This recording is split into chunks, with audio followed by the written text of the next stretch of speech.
சிரிப்பவர்கள் சிரிக்கட்டும், அது ஆணவச் சிரிப்பு. இங்கே நீ சிரிக்கும் புன் சிரிப்போ ஆனந்த சிரிப்பு.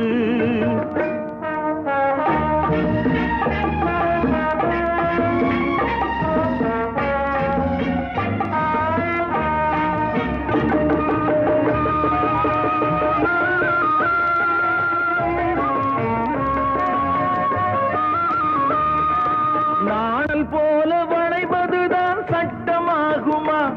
அதை வளைப்பதற்கு வழக்கறிஞர் பட்டம் வேணுமா? தருமத்தாயின் பிள்ளைகள் தாயின் கண்ணை மறைப்பதா? உண்மை தன்னை ஊமையாக்கி தலை குனிய வைப்பதா? தலை குனிய வைப்பதா?